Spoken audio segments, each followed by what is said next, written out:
Sabarimala mess നടത്തിപ്പിൽ പോലീസിനെതിരെ ധനവകുപ്പ്. ആസൂത്രണമില്ലാതെ police കൂടുതൽ തുക ചെലവഴിച്ചെന്നാണ് കുറ്റപ്പെടുത്തൽ. ഭരണാനുമതി നൽകിയ തുക മാത്രം ഇനി ചെലവഴിക്കണമെന്ന് ധനവകുപ്പ് മുന്നറിയിപ്പ് നൽകി. മെസ് നടത്തിപ്പിന് ചെലവായ 38 ലക്ഷം കൂടി അനുവദിക്കണമെന്ന ആവശ്യത്തിലാണ് എതിർപ്പ്.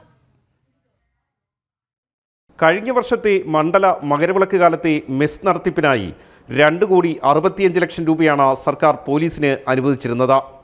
പൊതുവിപണിയിൽ അവശ്യ സാധനങ്ങളുടെ വില ഉയർന്നു നിൽക്കുന്നതിനാൽ ഇത് അപര്യാപ്തമാണെന്ന് പോലീസ് മേധാവി അപ്പോൾ തന്നെ ചൂണ്ടിക്കാട്ടിയിരുന്നു. എന്നാൽ കൂടുതൽ തുക അനുവദിക്കാൻ ധനവകുപ്പ് തയ്യാറായില്ല.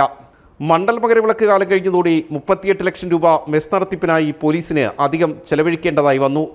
ഇത് അനുവദിക്കണമെന്ന് ചൂണ്ടിക്കാട്ടി സംസ്ഥാന പോലീസ് മേധാവി നൽകിയ കത്തിലാണ് ധനവകുപ്പ് എതിർപ്പ് അറിയിച്ചിരിക്കുന്നത്. പോലീസ് ആസൂത്രണമില്ലാതെ കൂടുതൽ തുക ചെലവഴിച്ചെന്ന് ധനവകുപ്പ് കുറ്റപ്പെടുത്തുന്നു. ഭരണാനുമതി നൽകിയ തുക മാത്രം ഇനി ചെലവഴിക്കണമെന്നാണ് ധനവകുപ്പിൻ്റെ മുന്നറിയിപ്പ്.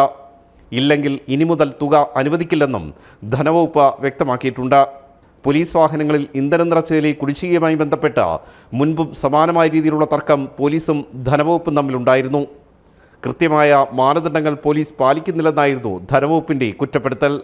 എന്നാൽ അടിയന്തര സ്വഭാവം മുൻനിർത്തി പോലീസിന് മുൻകൂർ അനുമതി വാങ്ങി പണം ചെലവഴിക്കുന്നതിൽ പരിമിതിയുണ്ടെന്ന് അന്നും പോലീസ് സർക്കാരിനെ അറിയിച്ചിരുന്നു.